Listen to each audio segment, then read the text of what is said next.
నరేంద్ర మోదీ మరో అరుదైన రికార్డును సొంతం చేసుకున్నారు. మోదీ భారత ప్రధానిగా పగ్గాలు చేపట్టి ఇవాళ్టితో 12 ఏళ్లు పూర్తవుతున్నాయి. అలాగే అత్యధిక కాలం ప్రధానిగా కొనసాగిన అరుదైన రికార్డును కూడా మోదీ సొంతం చేసుకున్నారు.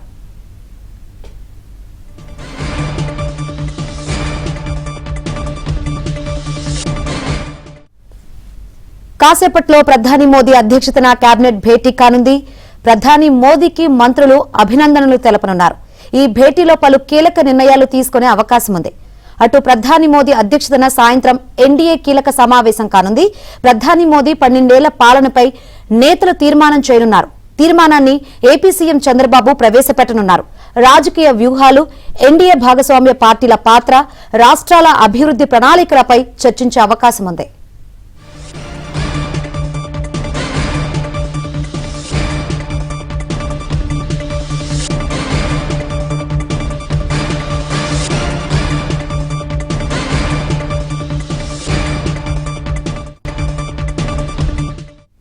రైట్, కాసేపట్లో ప్రధాని మోదీ అధ్యక్షతన కేబినెట్ భేటీ కానుంది. ఈ భేటీ సంబంధించి మరిన్ని వివరాలు అందించేందుకు మా ఢిల్లీ బ్యూరో చీఫ్ కృష్ణ సిద్ధంగా ఉన్నారు. కృష్ణ, ఏంటి భేటీ సంబంధించి అప్డేట్స్, కేబినెట్ భేటీ సంబంధించి? శంకరి, మరికొద్దిసేపట్లో ప్రధాని మోదీ నేతృత్వంలో కేబినెట్ సమావేశం జరగబోతుంది. ఈ కేబినెట్ సమావేశం కొంత ప్రాధాన్యతను సంతరించుకుంది. ఎందుకంటే 12 ఏళ్లు పూర్తి చేసిన తర్వాత జరుగుతున్నటువంటి తొలి కేబినెట్ సమావేశం.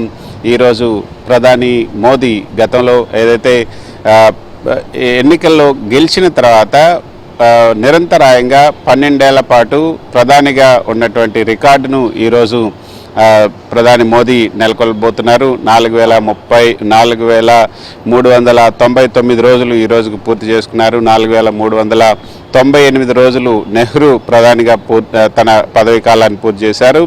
ఈ రోజుతో 4,399 రోజులను ప్రధానిగా మోదీ పూర్తి చేసినటువంటి ఈరోజు ఈ కేబినెట్ సమావేశంలో ప్రధాని మోదీకి అభినందనలు తెలుపుతూ ఒక తీర్మానం చేయబోతున్నారు ఈ కేబినెట్లో ఉన్నటువంటి మంత్రులంతా.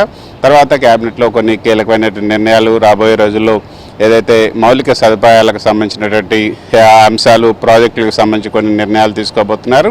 అదేవిధంగా ఇందాక మీరు చెప్పినట్లుగా ఈరోజు సాయంత్రం 3 గంటలకు భారత్ మండపంలో ఒక కీలక సమావేశం, చరిత్రాత్మకమైనటువంటి సమావేశం, చరిత్రలో నిలిచిపోయేటువంటి సమావేశం జరగబోతుంది. 12 ఏళ్ల ఎన్డీఏ పాలన పూర్తితో పాటు నిరంతరాయంగా 12 ఏళ్ల పాటు ప్రధానిగా కొనసాగి రికార్డు సాధించిన తరుణంలో ఈ సమావేశాన్ని బీజేపీ అధ్యక్షుడు నితిన్ నాబిన్ నేతృత్వంలో జరుగుతున్నటువంటి ఈ సమావేశంలో ఎన్డీఏ భాగస్వామ్య పక్షాలు 35 భాగస్వామ్య పక్షాలకు సంబంధించినటువంటి 75 మంది నేతలు ఈ సమావేశంలో పాల్గొనబోతున్నారు.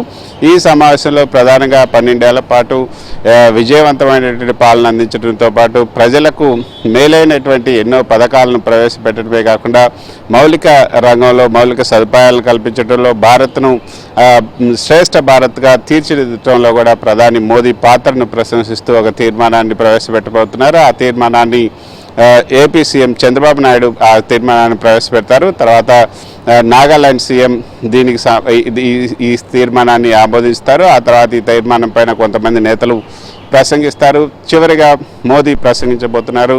సో ఈ సమావేశం 3 గంటల నుంచి భారత్ మండపంలో 3 గంటల నుంచి రాత్రి 9 గంటల వరకు జరగబోతుంది. ఆ తర్వాత ఈరోజు డిప్యూటీ సీఎం రాత్రే AP deputy CM Pawan Kalyan వచ్చారు. తర్వాత ఈరోజు 2:30 గంటలకు ఢిల్లీకి ఏపీ సీఎం చంద్రబాబు నాయుడు రాబోతున్నారు. ఆ తర్వాత 2:30 గంటలకు దిగిన తర్వాత ఢిల్లీలో నేరుగా భారత్ మండపానికి వెళ్ళి అక్కడ 3 గంటలకు ఈ యొక్క ఎన్డీఏ సమావేశంలో పాల్గొంటారు. తర్వాత రేపు నీతి ఆయోగ్ సమావేశం కూడా జరుగుతుంది. రేపు నీతి ఆయోగ్ సమావేశం రాష్ట్రపతి భవన్లో జరగబోతుంది. ఆ నీతి ఆయోగ్ సమావేశంలో ఏపీ సీఎం చంద్రబాబు నాయుడుతో పాటు తెలంగాణ సీఎం రేవంత్ రెడ్డి కూడా పాల్గొంటారు. రేవంత్ రెడ్డి ఈ నీతి ఆయోగ్ సమావేశంలో పాల్గొనడానికి ఈరోజు రాత్రికి ఢిల్లీకి చేరబోతున్నారు. సో మొత్తానికైతే 12 సంవత్సరాల పాలనకు సంబంధించినటువంటి ఉత్సవాలు ఈరోజు ఢిల్లీలో అంగరంగ వైభవంగా జరగబోతున్నాయి. Shankari, thank you Krishna.